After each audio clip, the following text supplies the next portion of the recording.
What's up guys, and welcome back to another episode of Career Mode. This is episode number 104, and we're starting today's off with a brief look at the league table where, as you can see, for the first time this season, AC Milan are not top of the tree. Yes, after our defeat to Juventus in Turin in the last episode, well, I had to don all black for this game here away against Udinese. I wrapped up my 200th career win with a victory over Torino in the Coppa Italia last 16, the big 5-1 score there, but it's the other lads from Turin who have now gone top. Yep, Juventus drew their game on the Saturday, this one coming on the Sunday, and because of the head-to-head record, whilst our goal difference is better, Juve have now leapfrogged us, and for the first time this season, we are not leading the way. Yeah, a little bit concerning. So for the first game of today's episode, aiming to get right back to winning ways, all we needed was a point away against Udinese. But I've said it before, if we are going to win this Serie A, we needed to win it the hard way. So in games like this, we need to get the big 3 points. 3 minutes in, Roberto knows the assignment, makes it 1-0 and gets goal number 21 for the campaign as he chases that Serie A Golden Boot record, but also his first ever Serie A title as well. We took the very early lead, then Timmermans thought he had goal number 12 for the season, latching onto a Roberto through ball. Flag raised for offside, no incorrect decision, but these two linking up so well in the first half. And now once again it's Roberto to Elias, great save, keeps it at 1-0 though in a really great first half. And honestly, I've mentioned it a couple of times over the past couple episodes here. I have to say, I'm really feeling it with Timmermans right now, and I was so close to scoring a goal this season with him as well. 12 minutes to go in the first half, that bending effort from range going just off target. Timmermans this year, I said last season, he had a good debut year at 19 years old, but this year, he was going to break out. He really has. He's been superb this year, and a fundamental part as to why right now we're currently only one defeat into the season so far.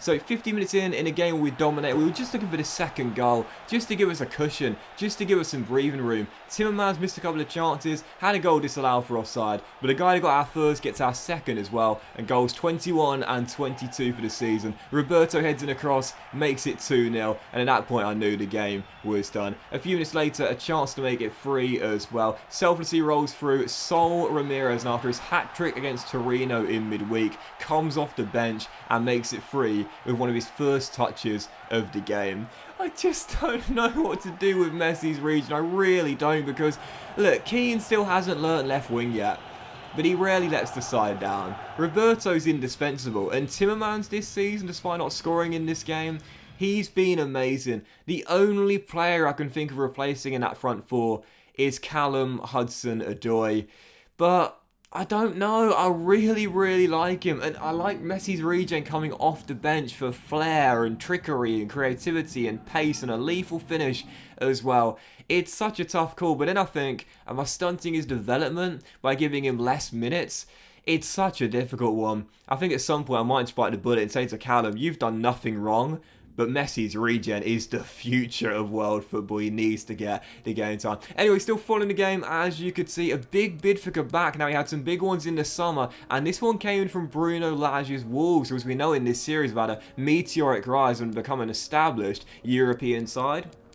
And I said to Bruno Lage, 86 overall, 27 years old, in the prime of his career right now. I know 54 mil is the market valuation, but he's worth more than that. I said I wasn't going to sell him for anything less than 80 million, and that's what Wolves agreed to. 80 million for Quebec. And the thing is, we don't need to do this. We don't need to sell him. He's on the bench. We know that Tsubsova's come in this year and been incredible. Santos has really improved from last year as well. They're our starting duo. However, Quebec is a third choice option at 86 overall. That's not a bad third choice to have, is it? But we've got Castaneda at 84 overall. We've got Lovato at 82 overall. We've got 3 brilliant centre-halves. And the fact is, we've only 5 million to work with in this January window. If we are to make a signing, we need to make a sale. I think out of all the players we've got and all the positions we've got, I'd say there are only 2 players I wouldn't be against selling. Quebec and Saelemakers, the Belgian winger and the Turkish centre-half. In fact, I think it's now going to be our number 26. So I'm starting for this game against Venezia, back at the San Siro for this one here, as he'll make his probable final appearance for the club here, aiming to get back-to-back wins. And taking on Venezia, we would open the lead through what was a silly own goal given by the game.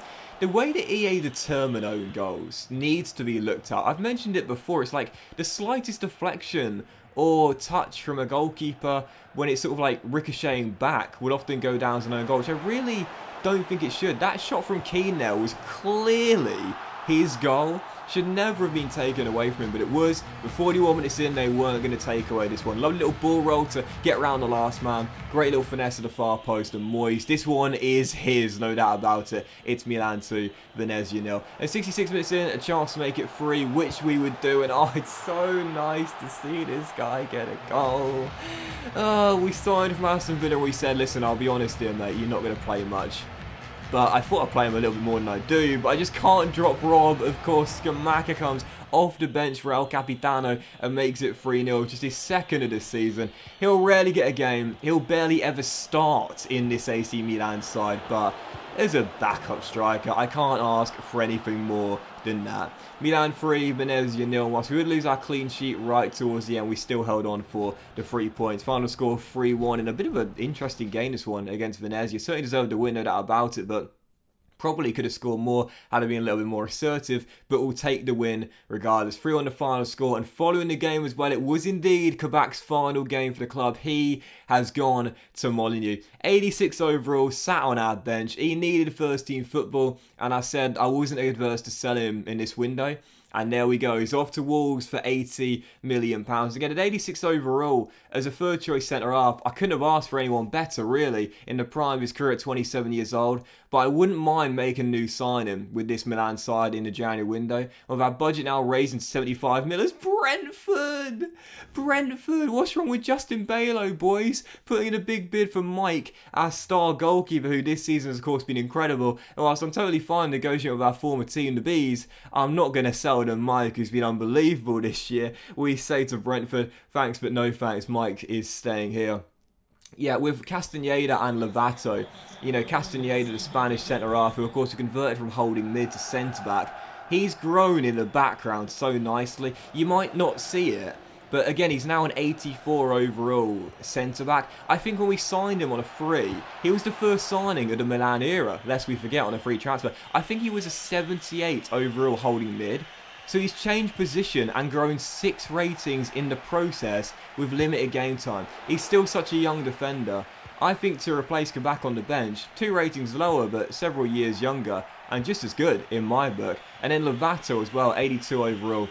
We didn't, let's say, need Kabak after the signing of Tapsoba this year. So I was totally fine selling him and he'll get much more game time at Wolves, and we've got a lot of money to work with now with a couple of weeks to go in this January window. So for the third and final game of today's episode, this was a big one. Coppa Italia quarter-final. And after we saw Juve and Inter both knocked out in the last 16, the holders and the second best team in Italy this year both being knocked out at the first hurdle, I was thinking, well, we've now become the firm favourites to win the cup, where last year we were runners-up to Inter in the final. But Cagliari this season have been in great form. They're in 5th place and they're knocking on the door for a Champions League spot right now. So I knew this wouldn't be easy. So once again, I picked a really, really strong lineup. Blazari will come in as our backup goalkeeper, but other than that, it was a really, really strong team.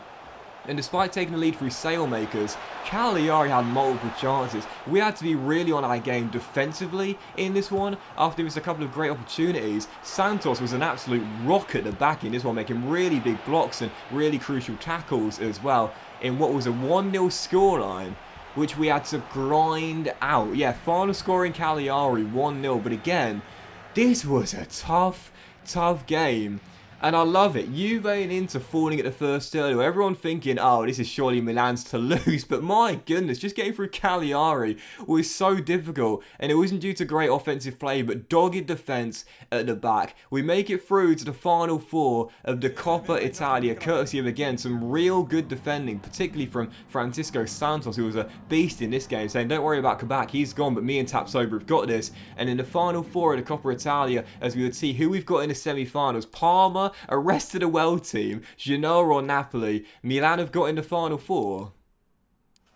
Napoli in the semi-finals. Again, Parma, despite being a Rest of World side, still going to the Coppa Italia for this season's career mode. They've got Genoa, we have got Napoli. And I've got to say, with Napoli right now, not off to a great start this season, 21 games in and only in 10th place, I definitely fancy our chances heading into that title, the first leg being at the San Siro. But that will end this for the career mode, guys. Massive thank you for watching. Hope you have enjoyed. If you haven't, please drop a like. Much love to you all. Have a fantastic day, and I'll see you for the next episode of career mode very soon.